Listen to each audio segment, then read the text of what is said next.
a break and enjoy the show. Ganda at isang mapagpalang araw nga pala sa mga mahal nating tagapakinig dyan sa iba't ibang panig ng mundo at ng Pilipinas. Ako si DJRN at nakikinig ka ngayon sa Istorya Pampamilya sa Radyo Express 90.7.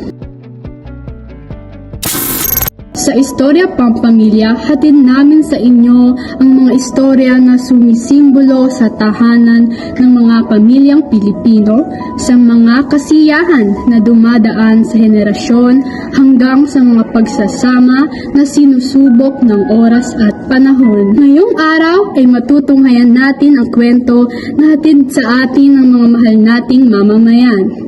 Ang mga istoryang ito ay galing sa puso ng ating tagapakinig na nagpapakita ng kasiyahan, kalungkutan, problema at pagsubok ng bawat pamilyang Pilipino.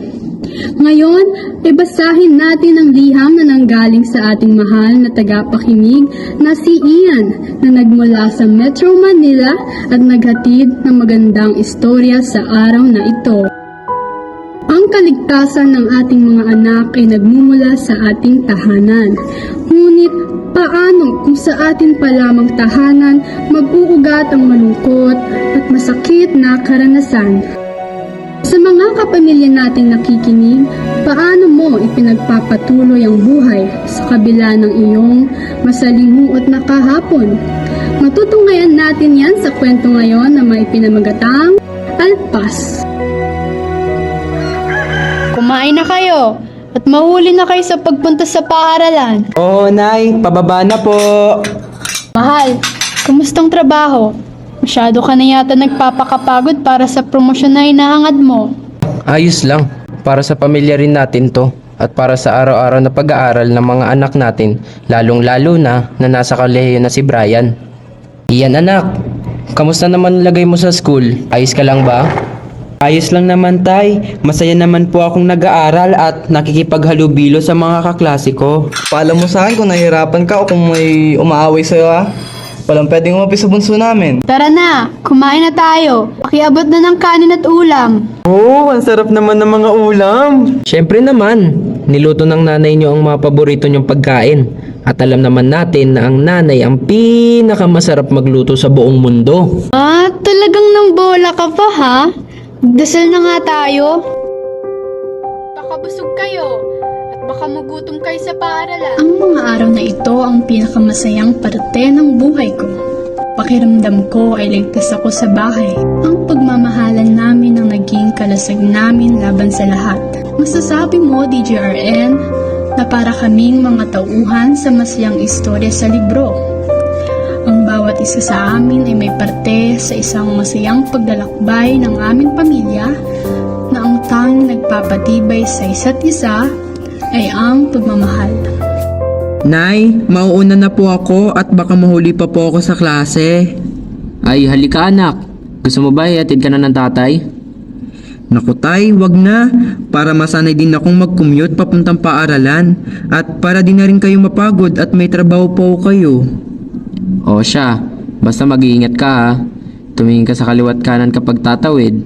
Sa bagay, kailangan mo na rin matuto na tumayo sa sarili mo mga paa para alam mo na rin ang iyong gagawin kung sakali mang wala ako. Opo, Tay. Iingat ha! Opo, Nay. Alis na po ako.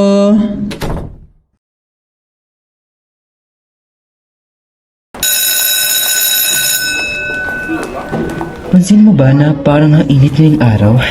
Oo nga eh. Tag-init na kasi talaga ngayon. Kaya dapat, lagi ka uminom ng tubig. Psst! Uy, Ian, okay ka lang? Okay lang ako. Medyo masakit ang ulo ko. Sigurado ka. Gusto mo ba pumunta sa klinika? Hindi na. Aantayin ko nilang matapos yung class. Uy, Ian! Ian! Gugo! Patulong po! Si Ian hinimatay! Iyan! Iyan! Gising! Pagkatapos ng mga pangyayaring iyon, ay agad na pinatawag ng aking guro si inay sa paaralan para sunduin ako at maiuwi agad. Pagka-uwi namin ay nagpatawag sila ng doktor para alamin ang karamdaman ko.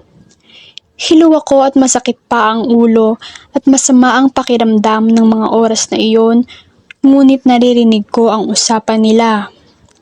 Sabi ng doktor ay nagkaroon ako ng mataas na lagnat at dahil sakitin ako, mahina raw po ang aking katawan at mababa ang resistensya.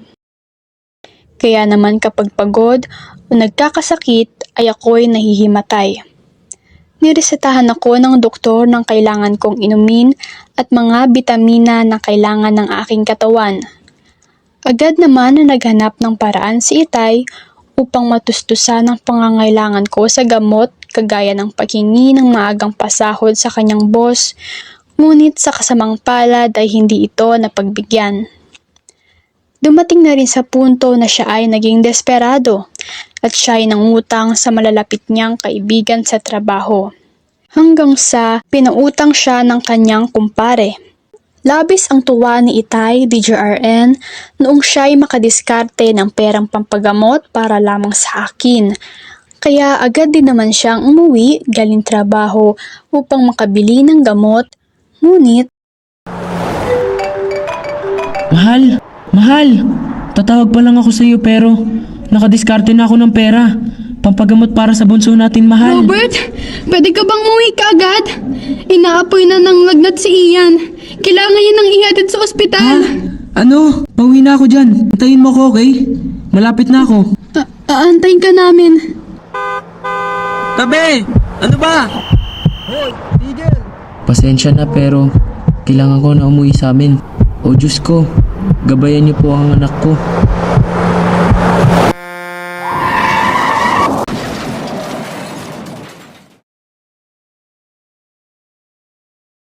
Ito ang pamilya ko. Magandang umaga, Kish! Magandang umaga, anak. Mga anak, halina kayo, kakain na! Madalas, hindi nagkakasundo sa ulam. Ayos na naman, di ba ulam na natin yan kahapon? Parang gusto ko ng chicken curry. Ako naman, Nay, adobo. Pero pagdating sa inumin, iisa lamang ang gusto. Nay, parang gusto ko ng juice, yung 100% vitamin C. Matamis? Opo, Nay. Yung gawa sa real fruit. Yan ba yung juice me? Yan! Juice me, oh! Nagulat naman ako sa mga sigaw niyo. Ipinapakilala, Juice Me, the one and only juice na gawa sa tunay na prutas with vitamin C, tulong para maging mas malakas ang katawan. Masarap at mapapa-OMG ka sa linamnam.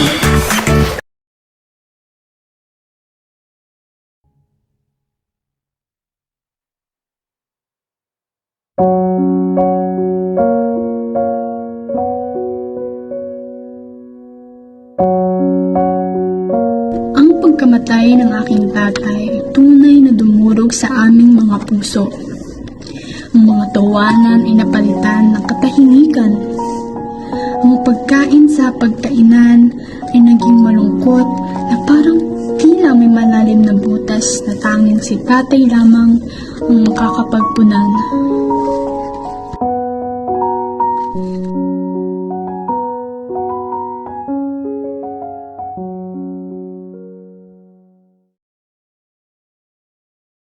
Lumipas ang 6 na buwan, natutuwa kong sumabay sa agos ng buhay sa memorya ng aking tatay. Ngunit ang pangyayaring ito ay isa sa mga naging malaking pagbabago sa takbo ng buhay namin. Tila ito ang nagsilbing ugat sa panibagong kabanata ng aming buhay. Naging daan ito upang magkaroon ng panibagong asawa ang aking nanay na nagngangalang Fabian. At meron itong 2 anak, ngunit hiwalay na ito sa unang asawa. Pagpasok ng 2 kong magiging kinakapatid at pag-upo sa hapagkainan, tila na bago ang atmosfera ng paligid. Ako, sa kabilang banda, ibinabalot ng kalituhan at maraming tanong sa isipan. Ang lalaki ba talaga na to ang papalit sa posisyon ng tatay? Ni kaya niya bang gampanan ang responsibilidad at magbigay ng kasiyahan sa bahay na ito? Iyan ang mga katanungan ko sa aking sarili na tila nalilito sa bilis ng mga pangyayari. Iyan! Papa! Yung pagkain mo malamig na. Bakit ayaw mo pa kumain? Nga pala, ito nga palang anak ng Tito Fabian mo, si Kala Chesa. Dito na sila titira simula ngayon para hindi ka na nag-iisa at bukas Eh dadali na nilang gamit nila at dun sila sa kwarto ng kuya mo. Ano? Alam po ba ng kuya na gagamitin ng kwarto niya? Hindi ko pa nasabi pero di naman siya nauwi.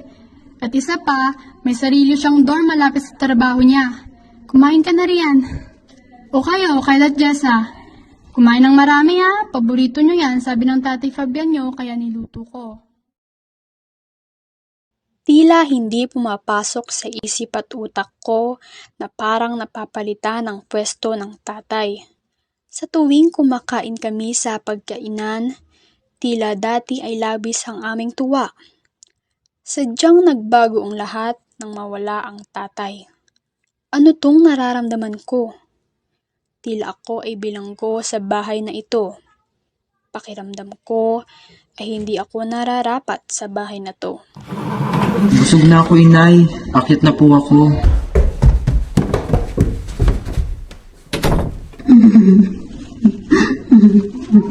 Kada paglipas ng araw ay tila gusto ko kung mawala sa bahay na sa tingin ko hindi naman talaga ako parte. Kada paglipas ng araw ay tila naging iba ang pagtrato sa akin ng tao sa paligid ko. At ang dapat na panibagong pamilya ay tila hindi ko ramdam.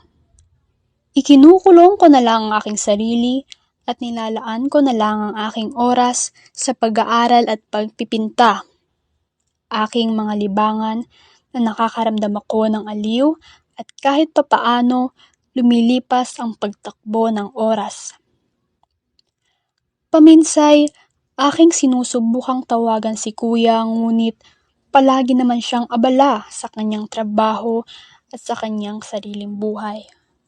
Siguro, masasabi ko na ang tanging kakampi ko na lang sa bahay na to ay ang sarili ko. Miss ko na ang kuya at ang tatay na palagi kong kakampi sa lahat ng bagay at laging pumoprotekta sa akin. O Ian, nakapaghugas ka na ba ng plato? Hindi pa po. Kakatapos ko lang kasi gumawa ng takdang aralin ko. Ano ba?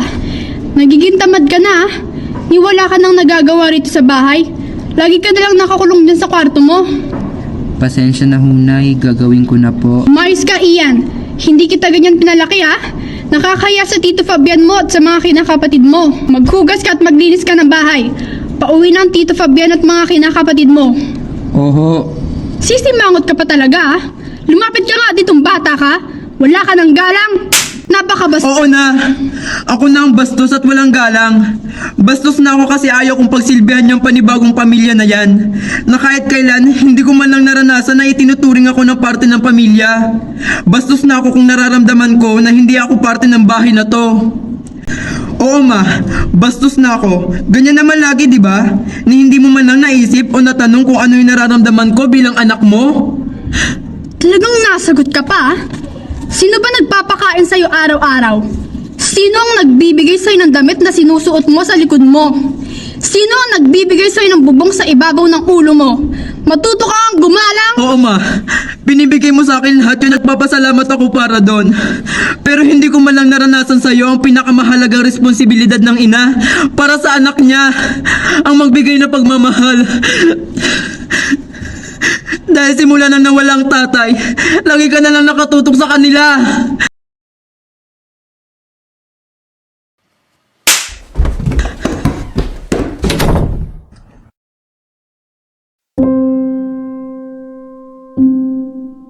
Simula ng mga araw na yon, mas lalong tumindi ang tensyon sa pagitan nila at sa akin. Madalas silang kumakain sa pagkainan na magkakasama at hinahatid na lang ang pagkain ko sa tapat ng pintuan. Masakit at nakakapanlumo na kung sino pa ang iniisip mong taong kasama mo at magmamahal sa'yo ay nag-iiba ang trato. At masaklap pa nun, manggagaling pa ito sa iyong sariling ina. Kailangan mo na rin matuto na tumayo sa sarili mo mga paa para alam mo na rin ang iyong gagawin kung sakali mang wala ako. Opo, tay. Doon ko napagtanto na tama nga ang itay. na kailangan kong tumayo sa sarili kong mga paa at matutong lumakad. Pero tila may nakagapos sa aking mga paa na gusto kong kumawala. At ang nanalo ay... Eight Warriors! Ma! Panalo kami! Oo naman! Ang galing ng anak ko! Proud si nanay sa'yo! Kaso, nagsugat ulit. Buti na lang, ginagamit ko ang Geomax rubbing alcohol with 70% isopropyl alcohol at 99% tanggalong dumi at bakterya sa katawan at maginhawa para laging protektado at ligtas ang pamilya ko. Maging germ-free at walang pag-aalala gamit ang Geomax rubbing alcohol. Sa aking pag-uwi galing school, pagkatapos dumalaw sa puntod ng Itay, akin narinig ang sigawan sa pagitan ng aking nanay at stepfather. Wala na nga akong pera, di ba? Ano pa bang hinihingi mo? Mag-e-extra pa ako mamaya. Manghihingi lang ako sa'yo ng 200. Magiinuman lang kami ng mga kumpare ko. Nawalan ka na nga ng trabaho, ang lakas-lakas mo pang uminom. Bastos ka. Gulat na gulat ako nang makita ko sa dalawang mata ko ang pangyayari na iyon. Nanginginig ang aking mga paa na tila hindi makagalaw sa gulat at takot.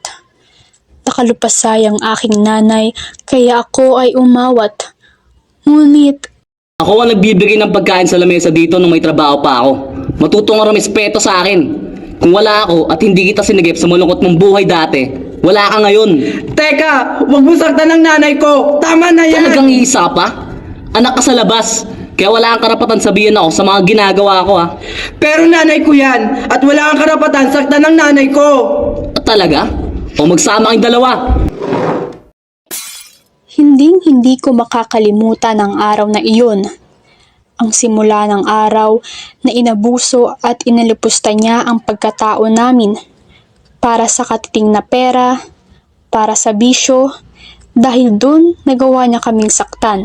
Ngunit hindi lang dun nagtatapos ang kalbaryo na dadanasin namin sapagkat ang lahat ng iyon ay umpisa pa lamang ng lahat. Dulot ng kawalan ng trabaho, lumala ang bisyo niya at sinasaktan niya kaming dalawa ng nanay na tila bilanggo kami sa sarili naming bahay. Sa wakas, bumangon ka rin. Kamusta kayo magiging araw mo? Ano ibig mo sabihin? Gusto ko lang naman magkaroon ng normal na araw. Normal? Nagpapatawa ka ba? Alam mo, kung ako sa'yo, hindi ako mangingialam sa away nila papa. Kita mo naman nagagalit na makikisali ka pa. Sinaktan niya nanay ko. Hindi ko pwedeng hayaan na lang niyang gawin yun. O ano na pala mo? Nasaktan ka lang, di ba? Wala ka kasing kwenta. Pasalamat ka pa nga napapalaman ka ni papa. Kung wala siguro siya, wala kayong pagkain sa pag ngayon. Ano ba problema niyo? Wala naman akong ginagawa sa inyo ah. Pwede bang tumigil na lang kayo? Inuutusan mo ba kami? Palagi ka nagmamatapang, wala ka namang kayang patunayan. Siguro sinaktan ka na rin ng tatay mo sa ugali mong yan. Ay teka, wala na nga pala siya, no? Bawiin mo yan! O ano ngayon? Anong gagawin mo? At sa tingin mo, saan ka Laman mo pupunta? ko! Anong kaguluhan to? Ano ginawa mo, Ian? Tinulak po ni Ian si Kyle eh. Pinagsasabihan na naman po siya ni Kyle. Ba? Paano kung nabagok tong anak ko? Di mo ba naisip yung gagastusin sa ospital? Hindi ko po sinasadya. Napuno lang po ako sa sinabi niya, Tito. Hindi ko po intensyon yun. Talagang sasagot ka pa. Ang bigat na kamay mo ah. Ito sa'yo. Anak ko pa talaga sasaktan mo ah. Halika dito. Ito ang nararapat sa'yo.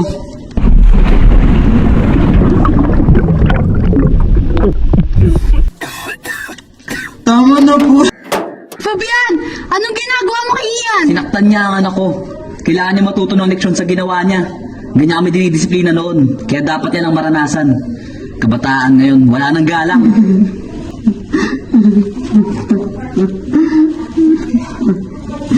Sige na, tumahan ka na Ian. Pagsabihan mo yung anak mo ah. Buti nga sa'yo. Ano na naman ba kasi ginawa mo? Tumayo ka na nga dyan. Lumipas ang araw, DGRN, ay mas lumala ang pang-aabuso ni Tito Fabian. Dumating ang araw na pati si inay ay pinagbuhatan niya rin ng kamay at doon na lumala ang sitwasyon namin.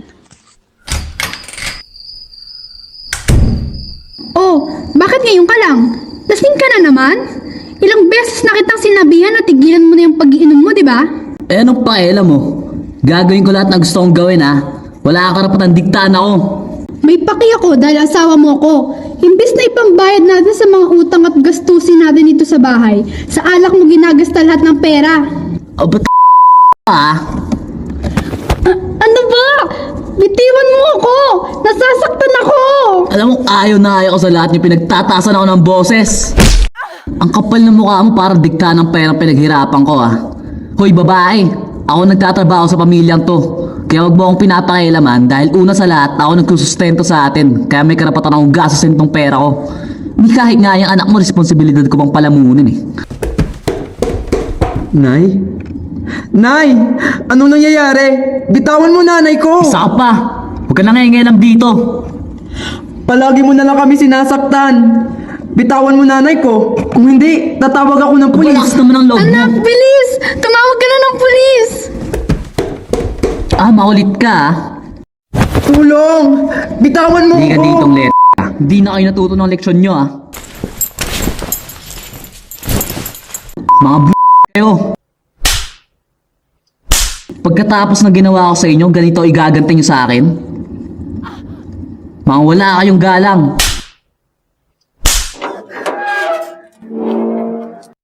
Nay? Ian? Narito na po ako. Ma? Hoy! Anong ginagawa mo sa kanila? Tigilan mo yan! At sino ka naman? Ano ginagawa mo dito? Ayos lang ba kayo? Kuya, tulungan mo kami. Hayop ka? Anong ginawa mo sa kanila? Ma! Ian! Tumakbo na kayo! Hayop ka! Ang lakas ng loob mo ah.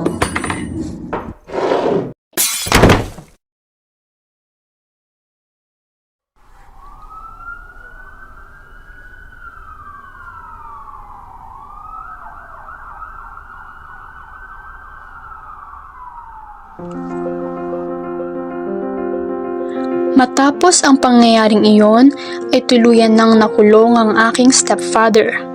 Hindi namin inaasahan na aabot sa ganitong punto ang sitwasyon namin nila nanay. Lumipas ang ilang araw, hindi muna pumasok sa trabaho si Kuya Brian upang alagaan at pagtuunan kami ng pansin ni nanay. Kinuwento na rin namin kay Kuya ang mga pangyayari sa bahay ng mga araw na wala siya simula nung nagkaroon ako ng stepfather at step-siblings. Napagdesisyonan na rin ni nanay na ipadala sila Kyle at Jessa sa pangangalaga ng kanilang mga kamag-anak.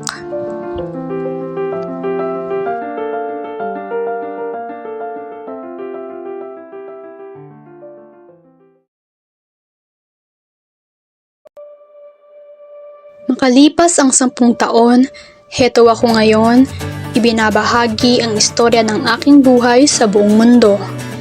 Ako si Ian De Leon, 26 na taong gulang ngayon at isa na akong profesional na guro at mayroon na ring sariling pamilya. Pamilya na habang buhay kong mamahalin at aalagaan. Pamilya na hindi ko ipaparanas ang sakit at lungkot kagaya ng aking naranasan. Aking puputulin ang tradisyonal na pagpapalaki ng mga magulang dati. Aking ipaparanas sa kanila ang bahay na walang makabasag pinggan na kung saan malaya silang pumili, magsalita at gawin ang kanilang mga gusto. Naway maging leksyon ang aking storya sa mga magulang na mayroong mga anak. Mahalin at pangalagaan ninyo ang iyong mga anak, magpasawalang hanggan at habang buhay.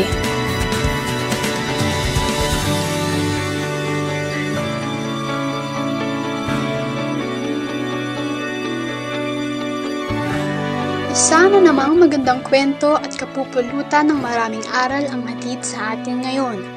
Naway magsilbi itong aral sa mga pamilyang Pilipinong tagapakinig na nasa kanilang bahay.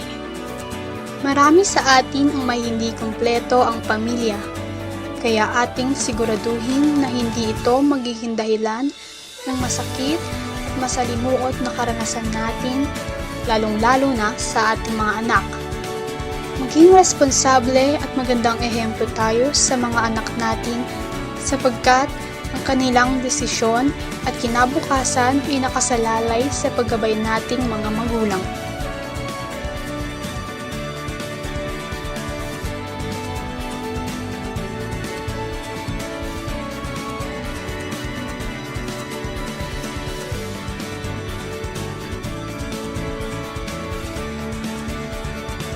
Muli, ako si DGRN at nakikinig ka ngayon sa Istorya Pampamilya dito sa Radyo Express 90.7. Hanggang sa muli!